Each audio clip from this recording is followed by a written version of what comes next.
All right, well, it's clearing up a bit out there. It's been raining all morning, so I've been doing some just indoor flow work and some drilling. Obviously, I'm limited because of the roof and obviously the width of the room, but it does give me enough space to do some basic stuff to test out the Infinity Glove a bit more from Sparring Glove. So if you're just joining us here and this is the first time you've seen these gloves, I do have a link to my initial sort of review on the gloves.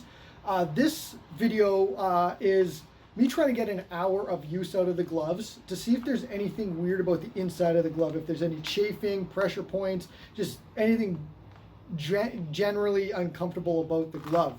And so far so good. In fact, if the backlight doesn't hinder this too much, there isn't even a red mark on my hand anywhere. There's no blister, there's no chafing, there's no red, just general uncomfortable parts of my hand. Very comfortable.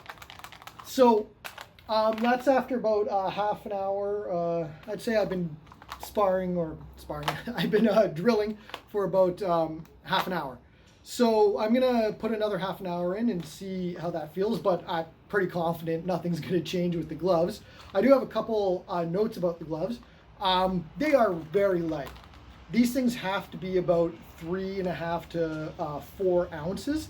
I have a digital scale here, which I tend to use for my swords. It doesn't like to register anything under a pound, and it won't even register these, so they're very light.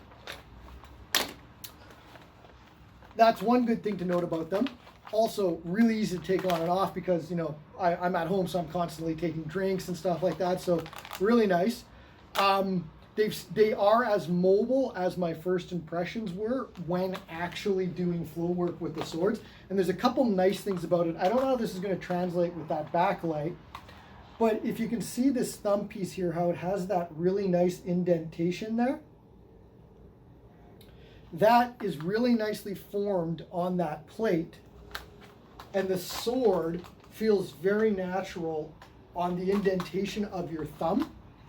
And when you're doing cut transitions, where the sword tends to move against that part of your hand, and you're rotating whatever sort of movement you're doing, it feels very natural. And that's the other sort of sub-note about this glove is, if it wasn't for the fact it's a little bit more bulky than a leather glove, obviously, and the plastic sound, which is common for plastic gloves, I would think I'm wearing a leather glove.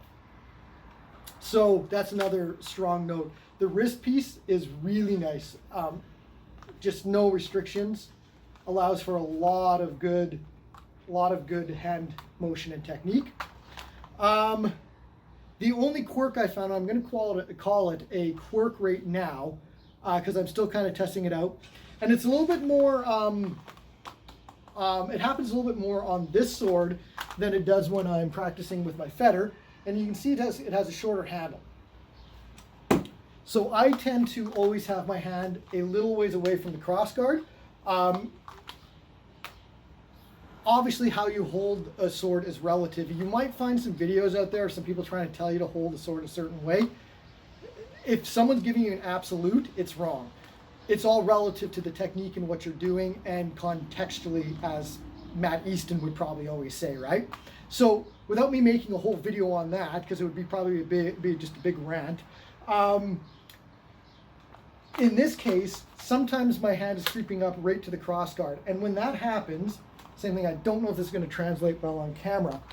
This finger piece, which protects the finger right there, which does a really good job, pops over the crossguard. That, if you can see it. Now, the reason why I'm calling that a quirk and not a problem right now is because I almost don't notice it happens until I look down or I readjust my hand a little lower and then I can feel it pop off.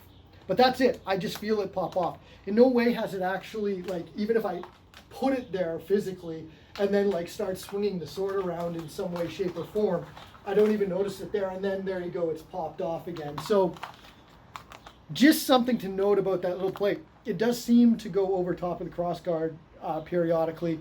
It doesn't it also doesn't take away from the protection of that plate. So, like I said, I'm going to call it a quirk right now and not a problem. So that's all I got for you in this video. I'll keep it pretty short because I should be getting some sparring time coming up. Our school is slowly opening up, and we're actually getting together and doing some outdoor distance sparring underneath some of the bridges and stuff like that here in town.